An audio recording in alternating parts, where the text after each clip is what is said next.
Online taxi തൊഴിലാളികൾ നേരിടുന്ന പ്രശ്നങ്ങൾക്ക് നിയമപരമായിട്ടുള്ള പരിഹാരം വേണമെന്ന ആവശ്യവുമായി തൊഴിലാളി സംഘടനകൾ തൊഴിലാളികൾ നടത്തുന്ന അനിശ്ചിതകാല സമരത്തോട് കമ്പനികൾ മുഖം തിരിച്ചിരിക്കുകയാണ്. അതിനാൽ വിഷയത്തിൽ മുഖ്യമന്ത്രി തന്നെ ഇടപെടണമെന്ന് തൊഴിലാളികൾ ആവശ്യപ്പെടുന്നു. സമരം ചെയ്യുന്ന തൊഴിലാളികൾ ഇന്ന് കൊച്ചിയിലെ ഊബർ ഓഫീസിലേക്ക് മാർച്ച് നടത്തും. ഇന്ധന വർധനവിന് ആനുപാതികമായിട്ട് നിരക്ക് വർദ്ധിപ്പിക്കുക, കമ്പനി പിടിക്കുന്ന കമ്മീഷനിൽ കുറവ് വരുത്തുക, അതോടൊപ്പം തന്നെ തൊഴിൽ സുരക്ഷ ഉറപ്പാക്കുക തുടങ്ങി 11 ആവശ്യങ്ങൾ ഉന്നയിച്ചാണ് സംസ്ഥാനത്തെ ഓൺലൈൻ തൊഴിലാളികൾ അനിശ്ചിതകാല സമരത്തിലേക്ക് നീങ്ങിയിരിക്കുന്നത്. ഇന്ന് സമരത്തിൻ്റെ 4ാം ദിവസമാണ്.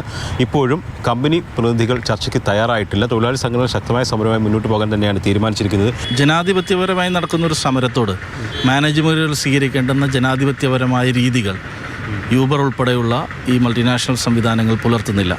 ഭീമമായ ഇന്ധന വില വർധനവാണ് സൃഷ്ടിക്കപ്പെട്ടിട്ടുള്ളത്. ഈ സാഹചര്യത്തിൽ ജീവിതം മുന്നോട്ട് കൊണ്ടുപോകാൻ കഴിയാത്ത സാഹചര്യത്തിലാണ് തൊഴിലാളികൾ തങ്ങളുടെ വേതനം പുനർനിർണ്ണയിക്കണമെന്ന് ആവശ്യപ്പെടുന്നത്.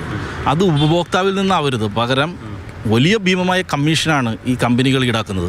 ആ കമ്മീഷനുകൾ കുറച്ചാൽ തൊഴിലാളികൾക്ക് ഇത് നൽകാൻ കഴിയും. കഴിഞ്ഞ ഇടതുപക്ഷ ജനാധിപത്യ മുന്നണിയുടെ ഗവൺമെൻറ് അധികാരത്തിലിരിക്കുമ്പോൾ നടന്ന സമരത്തിനൊടുവിൽ നടന്ന ചർച്ചയിൽ നാമമാത്രമായ വർധനവ് കൊടുക്കാൻ തയ്യാറായി. പക്ഷേ പിന്നീട് അത് ഏകപക്ഷീയമായി കമ്പനി പിൻവലിക്കുകയാണ് ഉണ്ടായിട്ടുള്ളത്. ഈ സാഹചര്യത്തെ സംബന്ധിച്ച് ഗവൺമെൻറ് പഠിക്കാനൊരു സമിതിയെ തീരുമാനിക്കണം.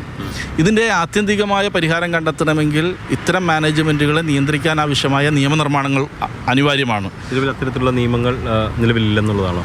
ഇല്ല, കേരളത്തിലില്ല, ഇന്ത്യയിലുമില്ല.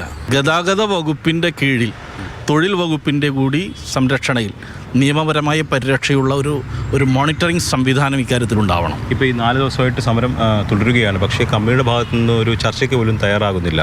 അപ്പോൾ എങ്ങനെയാണ് ഈ മുന്നോട്ട് പോക്ക്? അല്ല, ഞങ്ങൾ ഗവൺമെൻറ്റിൽ പ്രതീക്ഷ അർപ്പിക്കുകയാണ്. ഗവൺമെൻറ്റിന് ഇതിൽ ഉത്തരവാദിത്വമുണ്ട്. 10,000-കണക്കിന് വരുന്ന തൊഴിലാളികളാണ് ഈ സർവീസ് മേഖലയിൽ, ഇതൊരു സേവന മേഖലയാണ്, ഈ സേവന മേഖലയിൽ പണിയെടുക്കുന്നത്. അവർ അവരുടെ നിത്യജീവിതത്തിന് ബുദ്ധിമുട്ടിയപ്പോൾ ഒരു ആവശ്യവുമായി സമരത്തിൽ വരികയാണ്. ഗവൺമെൻറ്റിന് ഫീസ് അടച്ചുകൊണ്ടാണ് അവർ ആ സേവനം അവരുടെ ആപ്ലിക്കേഷൻ്റെ സേവനം ഉറപ്പുവരുന്നത്.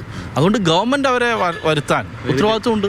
മുഖ്യമന്ത്രി തന്നെ ഇടപെടണമെന്നാണ് ഞങ്ങളുടെ ആവശ്യം. ശരത് അമ്പാട്ടവനൊപ്പം എസ് അരുൺ ശങ്കർ, മാതൃഭൂമി ന്യൂസ്, കൊച്ചി.